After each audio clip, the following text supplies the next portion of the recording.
Good morning children. मैं रोजी ma'am, आपकी हिंदी टीचर। आज हम कविता पढ़ने जा रहे हैं। लेसन 1 सीखो। पहले मैं कविता रीड करूंगी, उसके बाद आपको मैं समझाऊंगी। आप मेरे पीछे पीछे बोल सकते हैं। फूलों से नित हंसना सीखो, भौरों से नित गाना, फल से लदी डालियों से नित सीखो शीश झुकाना। सीख हवा के झोंकों से लो कोमल कोमल बहना, दूध तथा पानी से सीखो मेल जोल से रहना। सूरज की किरणों से सीखो जगना और जगाना, लता और पेड़ों से सीखो सबको गले लगाना। दीपक के जलने से सीखो अंधकार को हरना, पृथ्वी से सीखो सबकी नित सच्ची सेवा करना। तो आप बच्चों, आप सब ने ये कविता पढ़ी और सुनी। सबसे पहले मैं आपको बताना चाहती हूँ कि इस कविता के जो कवि हैं वो हैं श्रीधर पाठक। उन्होंने ये कविता प्रकृति को ध्यान में रखते हुए, नेचर को ध्यान में रखते हुए लिखी है। वो लिखते हैं कि फूलों से हम क्या सीखते हैं? फूलों से हम हंसना सीखते हैं, और भौरों से गाना। भौरे होते हैं जो फूल के ऊपर बैठते हैं, जो फूल के ऊपर बैठकर उसका रस चूसते हैं, वो होते हैं भौरे। और जो फल से लदी डालियां होती हैं, उससे हम झुकना सीखते हैं, शीश झुकाना।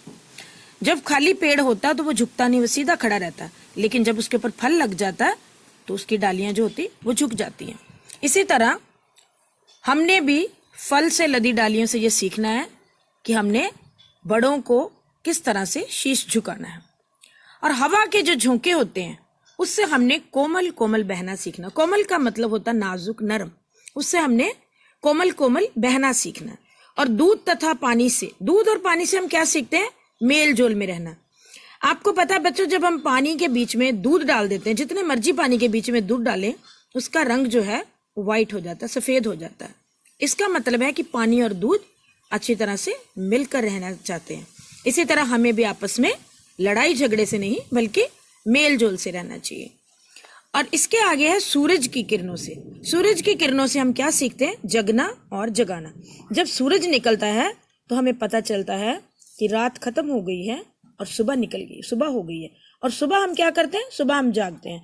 अगर सूर्य ना निकले तो हमेशा अंधकार रहेगा और हमें पता ही नहीं चलेगा कि सुबह हो गई। इसलिए हमें सूरज की किरणों से जगना और जगाना, अलर्टनेस सीखनी है। लता और पेड़ों से सीखो सबको गले लगाना। पेड़ आप सबको पता है, जिसको इंग्लिश में ट्रीज बोलते हैं। और लता होती है टहनी, लता होती है बेल। बेल जो होती है, जैसे हम करेले की बेल, कद्दू की बेल, कोई भी बेल लगाते हैं तो वो पेड़ के ऊपर चढ़ जाती है। जब पेड़ के ऊपर चढ़ती है तो पेड़ के साथ लिपट जाती है, और अगर वो पेड़ के साथ नहीं लिपटेगी तो आगे नहीं बढ़ेगी। तो हम लता और पेड़ों से क्या सीखते हैं? दोनों से सबको गले लगाना। गले लगाने का मतलब होता है एक दूसरे से प्रेम और प्यार से रहना। दीपक के जलने से सीखो अंधकार को हरना। दीपक के जलने से हम अंधकार को मिटाना और उजाले की बात सीखते हैं। जब हम एक अंधेरे कमरे में एक छोटा सा दीपक जलाते हैं तो वो कमरे की जो अंधकार है वो खत्म हो जाता है और चारों तरफ कमरे में रोशनी हो जाती। इसी तरह हमें दीपक से अंधकार को हरना, अंधकार को हराना सीखना है।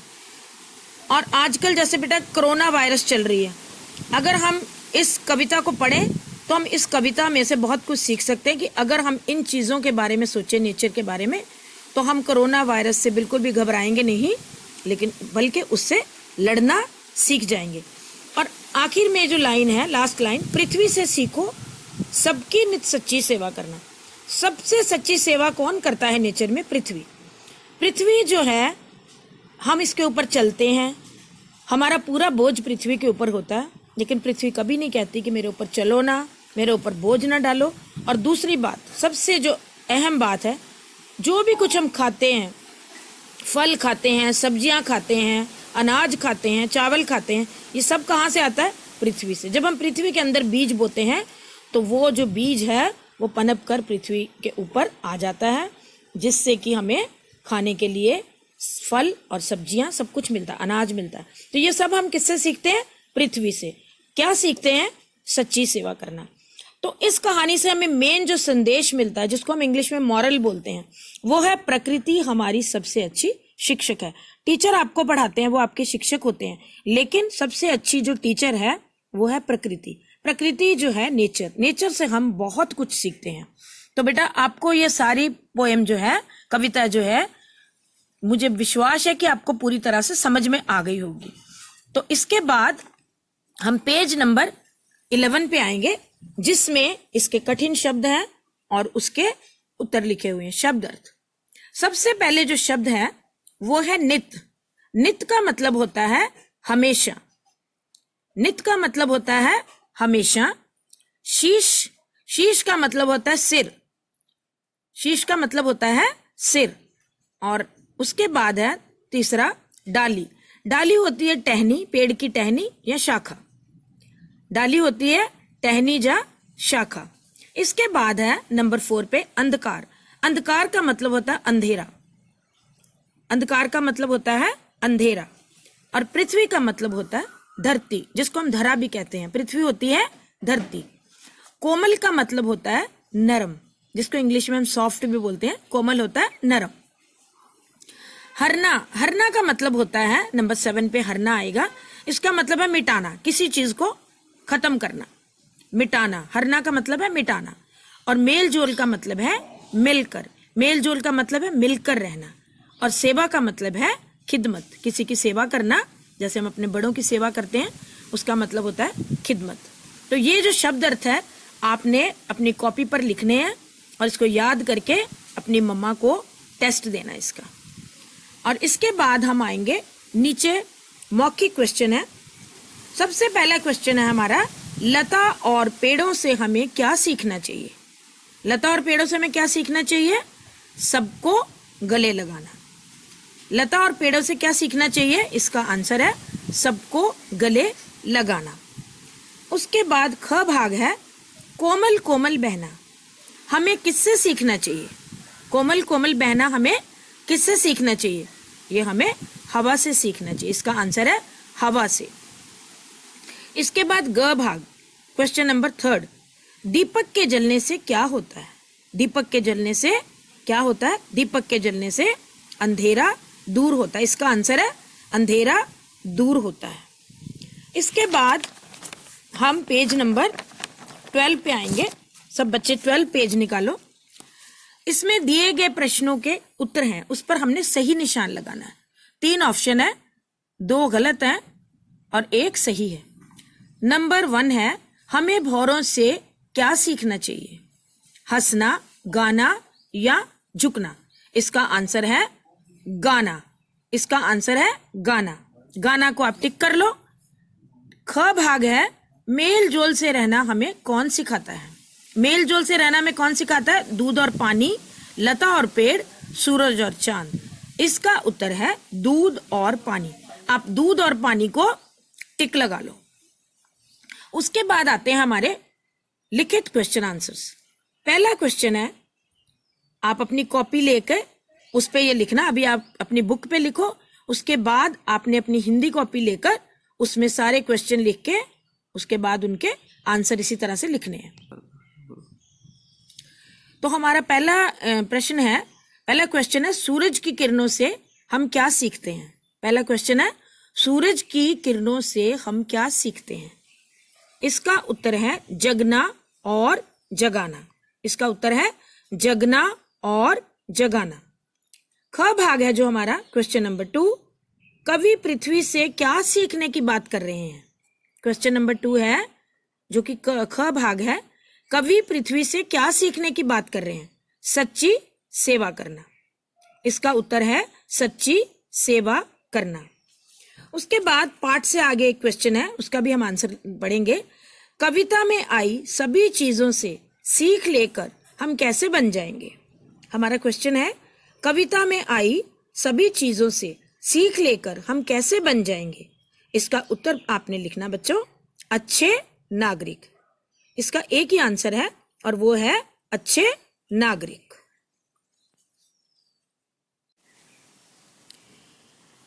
तो बच्चों क्वेश्चन आंसर्स आपको समझ में आ गए। आपने इसको अपनी, जैसे मैंने पहले भी बताया, आपने इसको अपनी हिंदी कॉपी में लिखना है और अपनी मम्मा को दिखाना लिखकर। इसके बाद आता है हमारा पेज नंबर 12। उसके लास्ट में जो है वो है समान अर्थ वाले शब्द। समान अर्थ वाले शब्द होते हैं जिसका सेम अर्थ होता है, तो उसका हेडिंग है समान लय वाले शब्दों का मिलान कीजिए। सबसे पहला वर्ड जो आपका है वो है नित। नित को आपने हित से मिलाना है। उसके बाद है बहना। बहना का मतलब, बहना का को आपने मिलाना है रहना। हरना, करना, जगाना, लगाना। पहले को आपने मिलाना है, नित को आपने मिलाना है हित से। बहना, रहना, हरना, करना, जगाना, लगाना। इसके बाद है पेज नंबर 13। पेज नंबर 13 पे जैसे मैंने आपको पीछे बताया, समान अर्थ वाले शब्द जिसको हम पर्यायवाची शब्द भी कहते हैं, इनमें आएगा, इनमें दो दो ऑप्शन है, एक सही है और एक गलत है। जो सही होगा उसको आपने अपनी बुक में टिक करना। सबसे पहला है फूल। इसके ऑप्शन है लता, पुष्प। फूल के साथ आपने पुष्प को टिक करना है। पुष्प जो है वो सही उत्तर है। शीश, शीश के साथ आता है बाल और सिर। शीश के साथ आपने सिर को टिक करना है। सिर इसका करेक्ट आंसर है। उसके बाद है हवा। हवा के साथ है वायु और गंध। इसमें आपने वायु को टिक करना क्योंकि वायु जो है वो इसका सही उत्तर है। उसके बाद है सूरज, नभ और सूर्य। सूरज के साथ आपने सूर्य को टिक करना है क्योंकि सूर्य इसका सही उत्तर है। समान अर्थ यही है, पुष्प, सिर, वायु और सूर्य। लास्ट जो आपका इस लेसन का रह गया है वो है च, आधा च पूरा च, आधा प और पूरा प, आधा क और पूरा क। इस वाले आपने जो शब्द हैं, एक एक शब्द दिया हुआ है, दो दो आपने खुद बनाने हैं जो मैं आपकी मदद करूंगी और आपने मेरे साथ साथ सुनकर इसको लिखना है। सबसे पहला है बच्चा। बच्चा के साथ आप जोड़ सकते हैं सच्चा और कच्चा। ये समान हो गए, बच्चा, सच्चा, कच्चा, दोनों में आधा च और पूरा च आ गया है। उसके बाद है बड़प्पन। बड़प्पन में हमारा आधा प और पूरा प है। इसमें हम लिखेंगे थप्पड़ और चप्पल। इसमें आधा प थप्पड़ में भी है और चप्पल में भी है। उसके बाद हमारा आता है लास्ट में चक्की। चक्की के साथ हम लिखेंगे मक्की और पक्की। मक्की में आधा क, पूरा क और बड़ी ई की मात्रा। पक्की में भी आधा क, पूरा क और बड़ी ई की मात्रा, जो बन जाता है पक्की और मक्की। मक्की और पक्की बन जाता है। और ये लेसन जो हमारा फर्स्ट है बेटा, ये खत्म हो गया है। और आपने इस लेसन को इसी तरह पार्ट 1, पार्ट 2, पार्ट 3 करके थोड़ा थोड़ा करके आपने इसको लर्न करना है। और लर्न करने के बाद आपने अपनी मम्मी को इसका टेस्ट देना है लर्न करके, और मम्मी आपका चेक करेगी। मैं कभी भी आपकी मम्मा से पूछ सकती हूँ कि आप लोगों ने इसका टेस्ट दिया कि नहीं, और अपनी मम्मा का कहना मानना है, और जैसे जैसे वो बोलेंगे उसी तरह से आपने स्टडी करनी है। Have a good day, God bless you.